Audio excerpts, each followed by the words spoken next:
Hello and welcome back to my channel. So video বানানোর কোনো ইচ্ছে ছিল না, সত্যি কথা বলতে। আমি আজকে অফিস যাইনি, কারণ আমার প্রচণ্ড শরীর খারাপ, প্রচণ্ড। আমি সারাদিন শুধু শুয়েই আছি।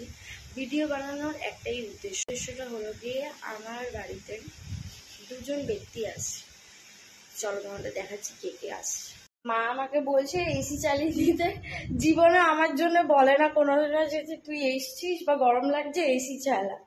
হ্যাঁ, এখন দুজন ব্যক্তি আসছে তার জন্য বলছি কি এসিটা বলেছিলাম দুটো ব্যক্তি আসবে বাড়িতে। আরেকজন হচ্ছে ইনি যে ঘুমিয়ে পড়েছে। আমার জন্য মাসি এটা নিয়ে এসে কাশ্মীর ঘুরতে গেছিল। এটা শলের সালোয়ার, ও কটনের, ঠিক আমি বুঝি না এটা, বাট দেখতে খুব সুন্দর। আর মায়ের জন্য এই ব্যাগটা নিয়ে এসছে, যেটাও খুব সুন্দর।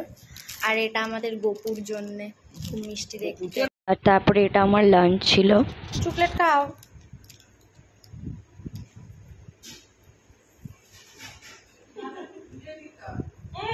আর লাঞ্চের পরে বাঙালি ঘরে যা হয় আর কি, সবাই মিলে শুয়ে গল্প করছিলাম। অ্যান্ড দেন বিকালবেলা উঠে একটুখানি চা বানিয়ে নিয়েছিলাম মাসির জন্যে আর আমার জন্যে। ওকে দেখো বিস্কিট নিয়ে খেলা করছে এখানে বসে বসে। অ্যান্ড দেন মাসিরা চা খেয়ে বাড়ি চলে যাচ্ছিলো, আর আমিও বেরিয়ে গেছিলাম একটু বন্ধুদের সাথে দেখা করতে। অ্যান্ড তারপরে বাড়ি ঢোকার সময় একটু কুরকুরে কিনে নিয়েছিলাম। সো আজকের ভিডিওটা কিন্তু এত অবধিই ছিল। আবার দেখা হবে নেক্সট একটা ভিডিওর সাথে খুব শিগগিরই। Till then bye and take care.